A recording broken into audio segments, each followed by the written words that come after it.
Here are their definitions, and that they split this. And we don't really try and split this per se.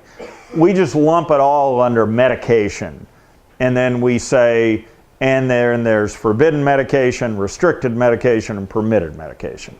It's all medication does, okay? But they do this doping thing. And this comes from racing and also this World Anti-Doping Association, which governs human athletes, okay? And so this is a term you have to understand and what it means when they talk about it. And what's interesting is after the, I think almost everybody who knows anything about horses remembers the 8 Bells race and you know, the horrible kind of spring that racing had there and these horses breaking down publicly. And you couldn't be a horse person and have that not affect you. That was a really bad deal. But the interesting part is then they did a huge survey. A lot of people were surveyed on this, and a lot of them were outside of the organization. And they asked them, this is racing now, they asked them, well, what does it mean to you that the racehorses are allowed some medication? And those people outside the sport could not differentiate between these two terms. To them, it was all the same. If you gave a gram of bute or 2 grams of bute, which we're all pretty comfortable with under USEF rules, to them that's doping. And you're trying to run a broken down horse and you're potentially going to kill it. And that's horrible. Okay, so the public that watches us, the horse sports on TV, doesn't really understand this concept. They understand this concept. And so that's a problem for us as we go forward to the World Equestrian Games, and as we go forward to the Kentucky Derby, and as we go these big publicized horse sport, the Olympics, when they come back up again in London. This is a big deal for us. We have to, as an industry, understand that it means something different to different people.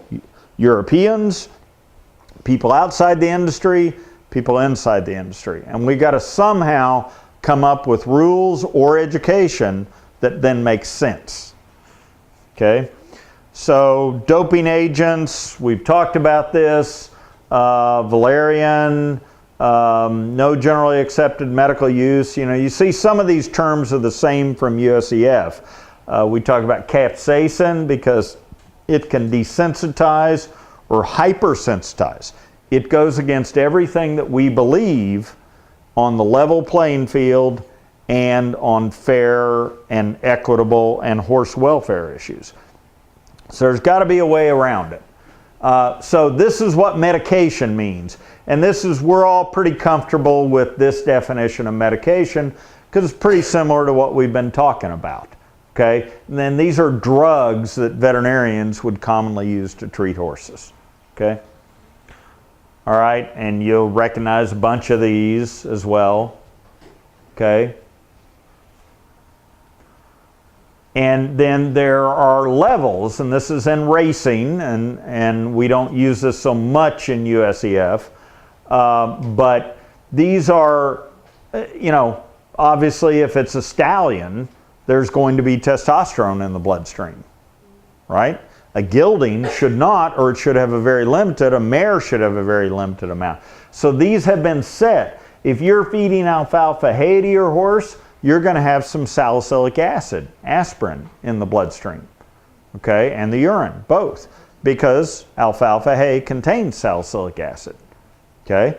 But a lot of work has been done to come up with a threshold level that would differentiate from you feeding alfalfa to someone trying to medicate a horse with aspirin, okay? And aspirin's not very effective as far as lameness anti-inflammatory goes. Very effective on anti-inflammatory in the eye and other areas. And so these drugs have thresholds.